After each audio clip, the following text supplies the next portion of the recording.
It was the winter of 1976 on the Isle of Sheppey, and two boys, both about 11 years old, were making their way home in the dark. They had spent the evening in the clubhouse on the Sunnymead caravan site, and now they were cutting through on the footpaths the way they always did, down onto the neighbouring Sherlund site and back toward where they were staying. It was cold and quiet, the kind of ordinary night that neither of them would have remembered at all, if it were not for what happened next. As they came to the next cut-through, one of the boys noticed a light in the distance, moving slowly across the sky. Now, to be honest about it, that first light was probably nothing. Looking back on it as a grown man, he thinks it was most likely the headlights of a car sweeping along some road far off. But at the time it was enough to make him curious. He stepped up onto a low wall to get a better look, and his friend climbed up beside him. In front of them, perhaps 150 feet away, stood a single massive tree, black against the night sky. And that is where it came from. From behind that tree, an object slid into view, moving smoothly from left to right. It was not a plane, and it was not a light on a pole. It was, for want of a better word, the classic shape, the one every child of that era could have drawn from memory. A flat base, a raised dome on the top, and around the middle a band of coloured lights, turning slowly, one after another. It moved without hurry and without a sound, out from the dark shape of the tree and into the open sky in front of them. The two boys stood frozen on that wall, staring, and then one of them turned to the other and said something the other has never forgotten. Not flying saucer, not spaceship. What he said, in the certain way that only a frightened child can manage, was unified object. He had heard the grown-ups talk of unidentified objects, and in the moment his tongue had tangled it into something new. It should be funny. Somehow, all these years later, it is not.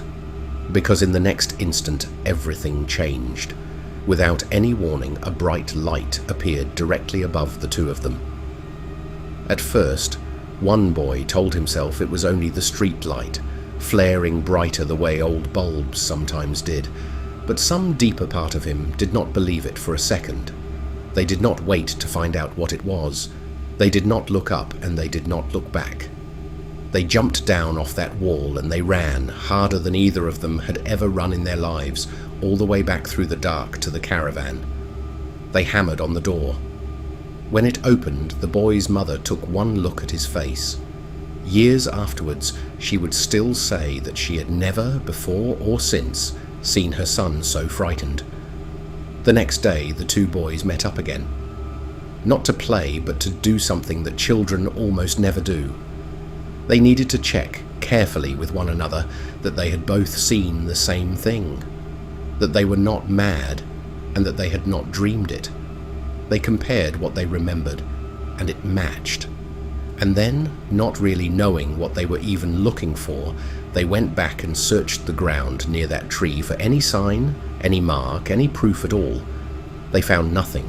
Of course they found nothing. But they had to look. Now you might set a story like that aside as two overexcited boys and a trick of the dark, and you might be right. But here is the thing, that same winter, a couple of 100 miles away, a whole school full of children said almost exactly the same thing.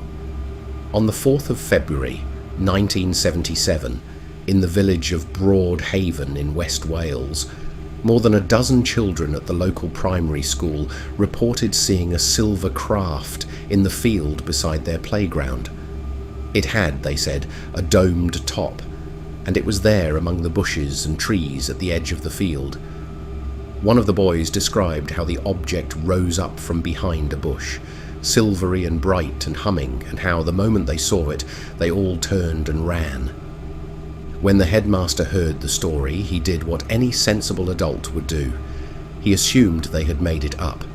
But the children were so insistent that he sat them down separately, one by one, under exam conditions, and asked each of them to draw what they had seen. When he collected the drawings in, they matched. The police came. The Ministry of Defence took an interest and opened a file, and to this day, no one has ever properly explained what those children saw. 2 boys on a caravan site in Kent, a field full of children in Wales, the same winter, the same age, a domed craft that came out of the trees, and in both cases the very same instinct: to run. And then, the next day, to quietly make sure they were not going mad. So what is really going on in stories like these? The careful answer is that most of it can be explained. A distant light becomes a car on a hill. An aircraft on its approach becomes a hovering craft.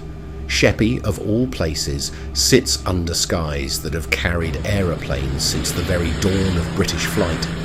And a boy's eye in the dark is easily fooled. 1977 was also a year soaked in this sort of thing, with UFOs on the television and in every newspaper. And children are nothing if not good at catching an idea from one another. All of that is true and honest, and it probably accounts for a great deal. And yet, it does not quite explain the tree. It does not explain the coloured lights turning in the dark, or the bright glow that came from nowhere and sent 2 boys running for their lives. Some things, once seen, simply stay with you, unexplained and unexplainable, for the rest of your life. Because one of those boys is a grown man now, and he still does not know what came out from behind that tree on that cold night on the Isle of Sheppey. And he probably never will.